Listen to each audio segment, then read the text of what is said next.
ಸುಹಾಸ್ ಶೆಟ್ಟಿ ಪ್ರಕರಣಕ್ಕೆ ಬಿಜೆಪಿ ಪ್ರತಿಭಟನೆ. ಉಳಿದವರ ಹತ್ಯೆ ಬಗ್ಗೆ ಮಾತಿಲ್ಲ ಯಾಕೆ? ಸುಹಾಸ್ ಶೆಟ್ಟಿ ಹತ್ಯೆ ಎನ್ಐಎ ಹೆಗಲಿಗೆ, ಬಿಜೆಪಿಗರ ನಿಜ ಬಣ್ಣ ಬಯಲು. ಸುಹಾಸ್ ಶೆಟ್ಟಿ ಹತ್ಯೆಗೆ ಬಿಜೆಪಿ ಯಾಕೆ ಮರುಕ ಪಡ್ತಾ ಇದೆ?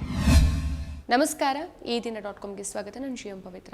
ಕರ್ನಾಟಕದಲ್ಲಿ ಕರಾವಳಿ ಭಾಗವಾದ ಮಂಗಳೂರಿನ ಬಜ್ಪೆಯಲ್ಲಿ ಮೇ 1, 2025ಕ್ಕೆ ಸುಹಾಸ್ ಶೆಟ್ಟಿ ಅನ್ನೋ ರೌಡಿ ಶೀಟರ್ ಕೊಲೆ ನಡೆದಿತ್ತು.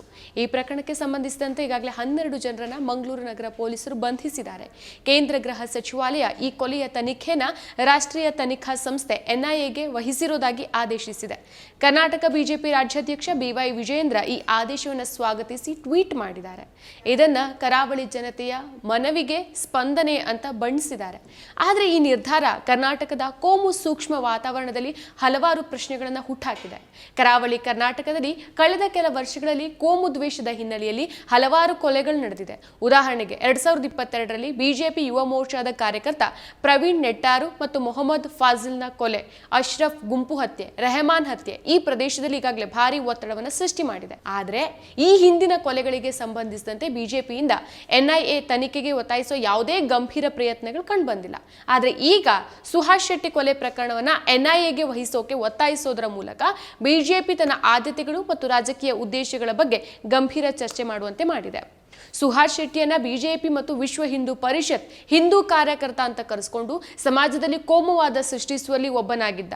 ಹೀಗಾಗಿನೇ ಸುಹಾಸ್ ಶೆಟ್ಟಿ ಹೆಸರಲ್ಲಿ ಪೊಲೀಸರು ರೌಡಿ ಶೀಟರ್ ಓಪನ್ ಮಾಡಿದ್ದು. ಅಷ್ಟೇ ಅಲ್ಲ, 5 ಕ್ರಿಮಿನಲ್ ಪ್ರಕರಣಗಳಲ್ಲಿ ಸುಹಾಸ್ ಶೆಟ್ಟಿ ಆರೋಪಿಯಾಗಿದ್ದ. ಅದರಲ್ಲೂ 2022ರಲ್ಲಿ ಮೊಹಮ್ಮದ್ ಫಾಜಿಲ್ನ ಕೊಲೆಯಲ್ಲಿ ಸುಹಾಸ್ ಶೆಟ್ಟಿನೇ ಮುಖ್ಯ ಆರೋಪಿಯಾಗಿದ್ದ ಅಂತ ಪೊಲೀಸರು ತಿಳಿಸಿದ್ದಾರೆ.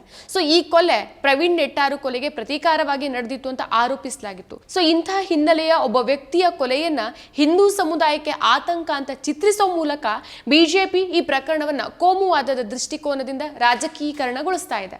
ಸೊ ಕರ್ನಾಟಕದ ಕಾಂಗ್ರೆಸ್ ಸರ್ಕಾರ ಈ ಕೊಲೆಯನ್ನ ಗ್ಯಾಂಗ್ಸ್ಟರ್ಗಳ ನಡುವಿನ ದ್ವೇಷಕ್ಕೆ ಸಂಬಂಧಿಸಿದೆ ಅಂತ ವಾದಿಸಿದೆ. ಆದರೆ ಬಿಜೆಪಿ ಇದನ್ನ ವಿದೇಶಿ ಷಡ್ಯಂತ್ರ ಮತ್ತು ಇಸ್ಲಾಮಿಕ್ ರಾಡಿಕಲಿಸಂನ ಭಾಗ ಅಂತ ಚಿತ್ರಿಸುತ್ತೆ. ಇದು ಕರಾವಳಿ ಕರ್ನಾಟಕದಲ್ಲಿ ಈಗಾಗಲೇ ಉದ್ವಿಗ್ನ ಆಗಿರುವಂತಹ ಕೋಮು ವಾತಾವರಣವನ್ನ ಇನ್ನಷ್ಟು ಉಲ್ಬಣಗೊಳಿಸುವಂತ ಸಾಧ್ಯತೆ ಇದೆ. ಸುಹಾಸ್ ಶೆಟ್ಟಿ ಕೊಲೆಗೆ ಸಂಬಂಧಿಸಿದಂತೆ 12 ಜನರನ್ನ ಈಗಾಗಲೇ ಬಂಧಿಸಿದ್ದಾರೆ. ಆದರೆ ಈ ಕೊಲೆಯ ಹಿಂದಿನ ಒಟ್ಟಾರೆ ಷಡ್ಯಂತ್ರವನ್ನ ಎನ್ಐಎ ತನಿಖೆಯಿಂದ ಮಾತ್ರ ತಿಳಿಬಹುದು ಅನ್ನೋದು ಬಿಜೆಪಿಗರ ವಾದ. ಸೊ ಕರಾವಳಿ ಕರ್ನಾಟಕದಲ್ಲಿ ಕೋಮು ದ್ವೇಷದಿಂದ ಪ್ರೇರೇಪಿತವಾದಂತಹ ಹಲವಾರು ಕೊಲೆಗಳು ನಡೆದಿದೆ.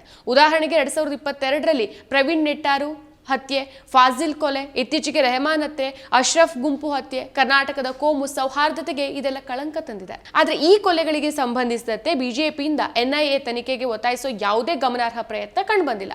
ಆದ್ರೆ ಸುಹಾಸ್ ಶೆಟ್ಟಿ ಕೊಲೆ ವಿಷಯದಲ್ಲಿ ಬಿಜೆಪಿ ಗವರ್ನರ್ ಥಾವರ್ ಚಂದ್ ಗೆಹ್ಲೋಟ್ ಅವರನ್ನ ಭೇಟಿಯಾಗಿ ಕೇಂದ್ರ ಗೃಹ ಸಚಿವ ಅಮಿತ್ ಶಾ ಅವರಿಗೆ ಪತ್ರ ಬರೆದು ಮಂಗಳೂರು ಚಲೋ ಯೋಜನೆಯನ್ನ ಘೋಷಿಸಿದೆ. ಈ ಆಯ್ದ ಆಕ್ರೋಶ ಬಿಜೆಪಿಯ ರಾಜಕೀಯ ತಂತ್ರಗಾರಿಕೆನ ಎತ್ತು ತೋರಿಸುತ್ತೆ. ಸುಹಾಸ್ ಶೆಟ್ಟಿ ಕೊಲೆಯನ್ನ ಹಿಂದೂ ಸಮುದಾಯದ ಮೇಲಿನ ದಾಳಿ ಅಂತ ಚಿತ್ರಿಸುವ ಮೂಲಕ ಬಿಜೆಪಿ ಕರಾವಳಿ ಕರ್ನಾಟಕದಲ್ಲಿ ಕೋಮು ಧ್ರುವೀಕರಣವನ್ನ ಉತ್ತೇಜಿಸುತ್ತಿದೆ ಅನ್ನೋದ್ರಲ್ಲಿ ಯಾವುದೇ ಅನುಮಾನ ಇಲ್ಲ.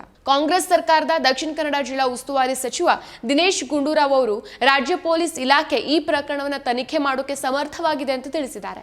ಆದರೆ ಬಿಜೆಪಿ ಕೋಮು ದ್ವೇಷವನ್ನ ಉತ್ತೇಜಿಸೋ ಎಲ್ಲಾ ಪ್ರಯತ್ನಗಳನ್ನ ಮಾಡ್ತಾ ಇದೆ. ಸೊ ಕರಾವಳಿ ಕರ್ನಾಟಕ ಈಗಾಗಲೇ ಕೋಮು ಒತ್ತಡದಿಂದ ಬಳಲ್ತಾ ಇದೆ.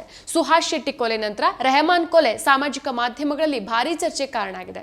ಇದನ್ನ ಸುಹಾಸ್ ಶೆಟ್ಟಿ ಕೊಲೆಗೆ ಪ್ರತೀಕಾರ ಅಂತ ಕೆಲವರು ಆರೋಪಿಸಿದ್ದಾರೆ. ಸೊ ಇಂತಹ ಘಟನೆಗಳು ಕರ್ನಾಟಕದ ಸಾಮಾಜಿಕ ಸೌಹಾರ್ದಕ್ಕೆ ಗಂಭೀರ ಧಕ್ಕೆ ತರುತ್ತೆ. ಸೊ ಬಿಜೆಪಿಯ ಮಂಗಳೂರು ಚಲೋ ಯೋಜನೆ ಮತ್ತು ಎನ್ಐಎ ತನಿಖೆಗೆ ಒತ್ತಾಯ ಕೋಮು ಧ್ರುವೀಕರಣವನ್ನ ಇನ್ನಷ್ಟು ತೀವ್ರಗೊಳಿಸೋ ಸಾಧ್ಯತೆ ಇದೆ. ಸೊ ಬಿಜೆಪಿಯ ಈ ರಾಜಕೀಯ ತಂತ್ರ ಸತ್ಯ ಮತ್ತು ನ್ಯಾಯಕ್ಕಿಂತ ಕೋಮು ದ್ವೇಷವನ್ನ ಉತ್ತೇಜಿಸೋ ಗುರಿಯನ್ನ ಹೊಂದಿದೆ. ರಾಜ್ಯ ಸರ್ಕಾರದ ಆಂಟಿ ಕಮ್ಯುನಲ್ ಟಾಸ್ಕ್ ಫೋರ್ಸ್ನ ರಚನೆಯಂತಹ ಕ್ರಮಗಳು ಕೋಮು ಗಲಭೆಗಳನ್ನ ತಡೆಗಟ್ಟೋಕೆ ಉದ್ದೇಶಿಸಿದೆ. ಆದರೆ ಬಿಜೆಪಿಯ ಆಯ್ದ ಆಕ್ರೋಶ ಕರ್ನಾಟಕದ ಜನತೆಯ ಮನಸ್ಸಲ್ಲಿ ಕೋಮು ಧ್ರುವೀಕರಣ ತುಂಬೋ ಯತ್ನ ಆಗಿದೆ. ಸೊ ಸುಹಾಸ್ ಶೆಟ್ಟಿ ಕೊಲೆ ತನಿಖೆನ ಎನ್ಐಎಗೆ ವಹಿಸೋ ಹಿಂದೆ ಕರ್ನಾಟಕ ಬಿಜೆಪಿಯ ಕೈವಾಡ ಕೂಡ ಇದೆ. ಬಿಜೆಪಿಯ ಒತ್ತಾಯ ರಾಜಕೀಯ ಪ್ರೇರಿತವಾಗಿದ್ದು ಕರಾವಳಿ ಕರ್ನಾಟಕದಲ್ಲಿ ಕೋಮು ಧ್ರುವೀಕರಣ ಉತ್ತೇಜಿಸೋ ಗುರಿಯನ್ನ ಹೊಂದಿದೆ ಅನ್ನೋ ಆರೋಪವನ್ನ ನಾವು ಅಲ್ಲಗಳೆಯಲಿಕ್ಕಾಗೋದಿಲ್ಲ.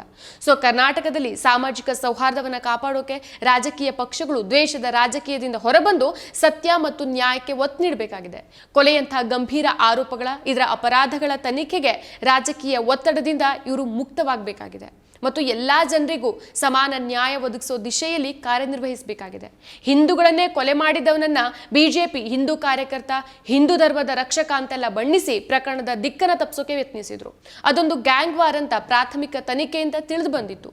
ಆದ್ರೂ ಈಗಲೂ ಸುಹಾಸ್ ಶೆಟ್ಟಿಯ ಹೆಣವನ್ನ ಹಿಂದುತ್ವದ ಅಜೆಂಡಾಗಳ ಈಡೇರಿಕೆಯ ಅಸ್ತ್ರ ಮಾಡ್ಕೊಳ್ಳೋ ಹೊಲಸುತನವನ್ನ ಬಿಜೆಪಿ ನಾಯಕರು ಮುಂದುವರಿಸಿದ್ದಾರೆ. ಸೊ ಈ ಹಿಂದೆ ಇದೇ ಬಿಜೆಪಿ ಸರ್ಕಾರ ಇದ್ದಾಗಲೇ ಸುಹಾಸ್ ಶೆಟ್ಟಿಯನ್ನ ರೌಡಿ ಶೀಟರ್ಗೆ ಸೇರಿಸಿದ್ದು ಅನ್ನೋದನ್ನ ಶೋಭಕಾ ವಿಜಯೇಂದ್ರ ಮರ್ತಿರೋ ಹಾಗಿದೆ. ಈಗ ಕಾಂಗ್ರೆಸ್ ಸರ್ಕಾರ ಅಧಿಕಾರದಲ್ಲಿದೆ ಅನ್ನೋ ಕಾರಣಕ್ಕೆ ಮತ್ತೆ ತಮ್ಮ ಹಿಂದೂ ರಾಜಕಾರಣವನ್ನ ಮುಂದೆ ತರೋ ಪ್ರಯತ್ನ ಮಾಡ್ತಿದ್ದಾರೆ. ಮತ್ತಷ್ಟು ವಿಶೇಷ ವಿಡಿಯೋಗಳನ್ನು ನೋಡಲು ಮತ್ತು ಹೊಸ ವಿಡಿಯೋಗಳ ಬಗ್ಗೆ ತಿಳಿಯಲು ಈ ದಿನ .com ಯೂಟ್ಯೂಬ್ ಚಾನೆಲ್ ಸಬ್ಸ್ಕ್ರೈಬ್ ಮಾಡಿ ಮತ್ತು ಬೆಲ್ ಐಕಾನ್ ಕ್ಲಿಕ್ ಮಾಡಿ.